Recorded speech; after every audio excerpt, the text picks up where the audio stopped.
Good evening, everyone. Thank you for joining us for this midweek reflection. Last week we went over just relationships and walking with somebody that maybe we had no reason to walk with before, or maybe didn't want to walk with before. I want to kind of take that path a little bit further, and I want to talk about the aspect of what it means to have a relationship with someone.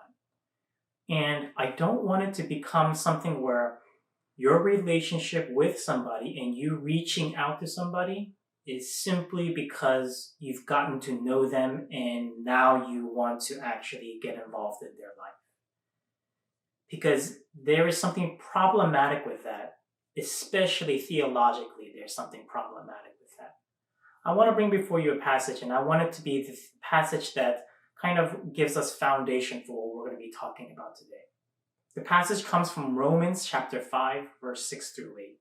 And it says, "While we were still weak, at the right time, Christ died for the ungodly. Indeed, rarely will anyone die for a righteous person, though perhaps for a good person someone might actually dare to die. But God proves his love for us in that while we were still sinners, Christ died for us." The theology behind that is that Christ didn't simply die for us simply because he got to know us. And once he got to know us, then he was like, okay, you know what? I'll die for you. It was while we were still sinners, while we were still against him, he died for us. And I think there is something to be said about that in regards to our time right now. In our time right now, we are going through some major social upheavals. I mean, right now in this past week or so, we've seen how hate for a race can alter the way that you react to that person instead of caring for them, loving them, but instead living selfishly and acting in a selfish way. And in doing so, hurting other people. And at least for me, that resonated with me in a very deep way. You see, for me, as you can tell, I am Asian. And I grew up in the States. I was born, in and around Philadelphia. Obviously, my parents were not from here, they were from Korea. And, the time that they came and they spent here in the US was not an easy one. They had to do a lot of work that was not the kind of work that they would have done in Korea.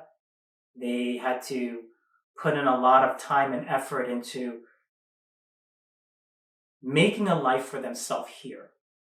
And in doing so, they also created a life for me. Yet at the same time, even though they had given me this opportunity, there were a lot of moments when I didn't feel like I was a part of this community or this society. I want to bring up a story once, and that story is kind of personal for me.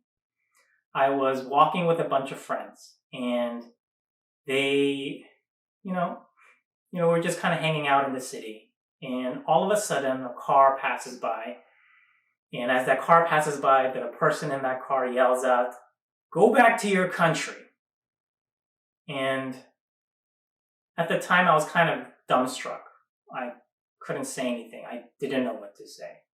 Because in my mind, I was living in the country that I was born in and living a life in the country as a person of that country.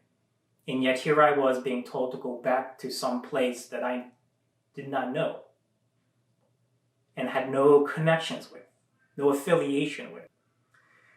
And I share this story not because I want you to feel some way about me, but I think that there is something important to be said about being open to what others may be going through and what others may be enduring.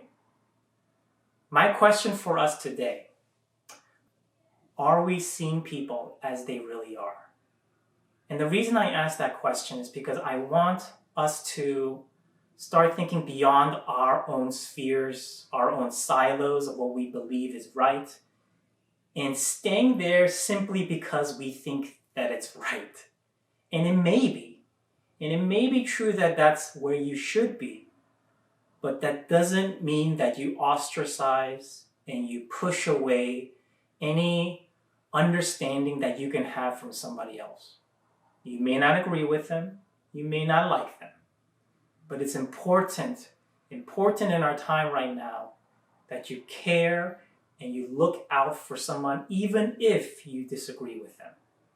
And that means, like Jesus, willing to die for them, even if you don't know them, even if you don't care for them, even though you don't know anything about them, and even if you disagree with them. It's a tough ask. It's not easy. No one said it's going to be easy. But the calling is still there, and the calling for us as believers or as Christians is still there. So I want to ask you, will you do that?